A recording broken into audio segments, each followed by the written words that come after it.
పిల్లలు అనే ఉన్నారు.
నిన్న సాయంత్రం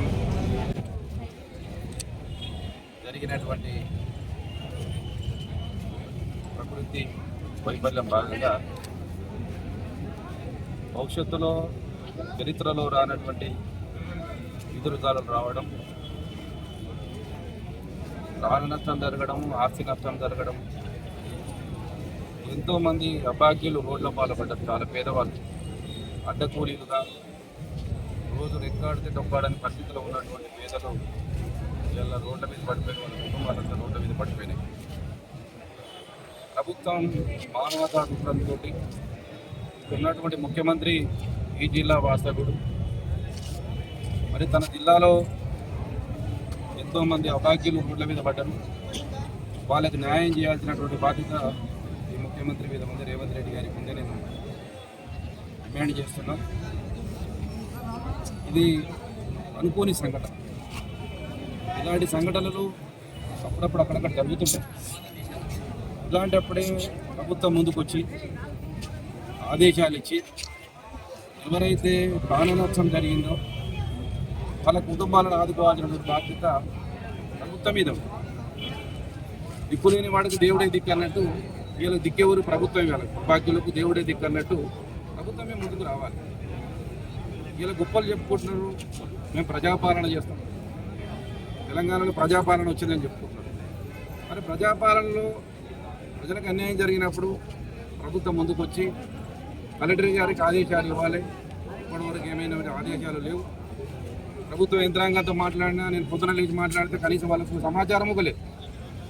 అంటే ప్రజాపాలనలో ప్రజలకు అన్యాయం జరుగుతున్నా పట్టించుకునే ఆత్మీయాలు సందర్భాలు కనపడుతుంది. ఇప్పటికైనా నేను డిమాండ్ చేస్తున్నా, జిల్లా ముఖ్యమంత్రిగా ప్రజాపాలన చేస్తున్న ప్రభుత్వాన్ని నేను డిమాండ్ చేస్తున్నా.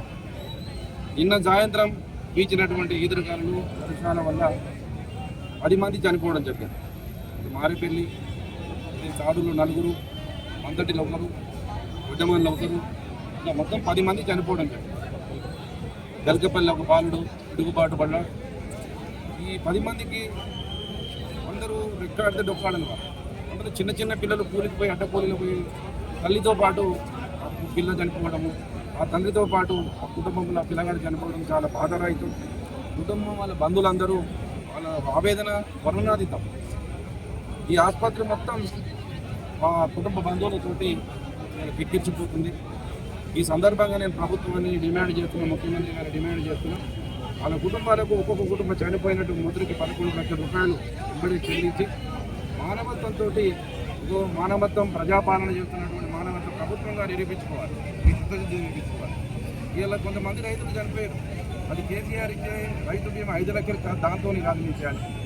అది ఆల్రెడీ మేమున్నప్పుడు కేసీఆర్ గారు ఉన్నప్పుడు కట్టిన రైతు బీమా ద్వారా 5 లక్షలు చాలా మందికి వస్తాయి. కానీ అది కాకుండా అప్పుడు ప్రీమియం చెల్లించినవి. కానీ ఇప్పుడు ఈ ప్రభుత్వం వచ్చింది కాబట్టి, ప్రజా పాలన వచ్చింది కాబట్టి, ప్రజల కొరకు వచ్చిన పాలన మీరు అంటున్నారు కాబట్టి, గొప్పలు చెప్పుకుంటున్నారు కాబట్టి మిమ్మల్ని మేము కోరేది ఒకటి, ఇప్పుడు పేదవాళ్ళు చనిపోయారు. ఇక్కడ చనిపోయినట్టు అడ్డకూడింది. పేద బడుగు బలహీన వర్గాలకు చెందినటువంటి వాళ్ళు మీరు వాళ్ళతోటి మానవత్వంతో చనిపోయినటువంటి ప్రతి కుటుంబానికి 11 లక్షల రూపాయలు మీరు ఎంబడే మంజూరు చేసి ఆ కుటుంబాన్ని ఆదుకోవాల్సిందిగా మేము డిమాండ్ చేస్తున్నాం. ప్రజల పక్షాన, ఈ నాగరికర్ణం ప్రజల పక్షాన మేము డిమాండ్ చేస్తున్నాం. ఈ జిల్లా పక్షాన డిమాండ్ చేస్తున్నాం. మీరు సానుకూలంగా స్పందించి ఈరోజు సాయంత్రం వరకే మీరు ఒక ప్రకటన చేస్తారని మేము ఆశిస్తున్నాం. తప్పకుండా లేకపోతే మా పార్టీ తరఫున తప్పకుండా మేము ప్రకటన చేస్తాం. ఆ చనిపోయినటువంటి కుటుంబాలకు న్యాయం చేయించే బాధ్యత మేము తీసుకుంటాం. ప్రతిపక్షం ఉన్నదే కొంత మేము ఉన్నదే ఇట్లాంటి సందర్భాల్లో మేము ఇంట్లో పడుకోవడం కాదు. తప్పకుండా ఎక్కడైతే ప్రజలకు ఆపదలు ఉంటారో వాళ్ళకి అండగా ఉంది మేమున్నాం, మీరు బాధపడకూడదని చెప్పడానికి మేమున్నాం కాబట్టి చెప్తున్నాం. ఇంకా కొన్ని జగల్లో పోల్ట్రీ ఫారాలు, కొంతమంది ఇండ్లు, పేదల ఇండ్లు కూలిపోయినాయి. ఆ కూలిపోయినట్టు ఇంటికి 5 లక్షల రూపాయలు. పోల్ట్రీ ఫారం పెట్టుకున్నారు, చాలామంది అప్పు తీసుకొచ్చి పోల్ట్రీ ఫార్మ్స్ పెట్టుకున్నారు. షెడ్లు కూలిపోయినప్పుడు ఆస్తి పోల్ట్రీ ఫారం 40 లక్షలు 30 లక్షలు ఆస్తి నష్టం జరిగింది. ఆ నిపుణులతోటి ఇంజనీర్లతో అంచనా చేయించి తూకమంత్రంగా 50,000 20,000 కాకుండా అంచనా చేయించి జరిగిన ఆస్తి నష్టాన్ని వాళ్ళకు పూర్తిగా సహకరిస్తే ఆ రైతులు ఇలా వ్యవసాయం అగమ్య గోచరంగా పడిపోయింది. అసలు వ్యవసాయం చేయాలన్నా అసలు చేద్దామా లేదా అని రైతులు ఒక భయం తాడైంది. ఆ వ్యవసాయం తగ్గింది కాబట్టి చిన్న ఆదాయంగా ఉండడం చిన్న షెడ్లు వేసుకొని పోల్ట్రీ ఫార్మ్స్ పెట్టుకుంటుంది. ఆ పోల్ట్రీ ఫార్మ్స్ పెట్టుకుంటే విపరీతమైన గాలిల వల్ల అవి మొత్తం నేలమట్టమైనవి. ఆ నేలమట్టమైన పోల్ట్రీ ఫార్మ్ల షెడ్లకు తోటి నష్టం జరిగి భరించి ఇచ్చేవాళ్ళు మానవత్వం చాటుకోవాలి. ఇది ప్రజలకు, ఈ ముఖ్యమంత్రి అయినా ప్రభుత్వం అయినా ఎవరి ఇంటికి వెళ్ళారు. ఇది ప్రజల ఆస్తి.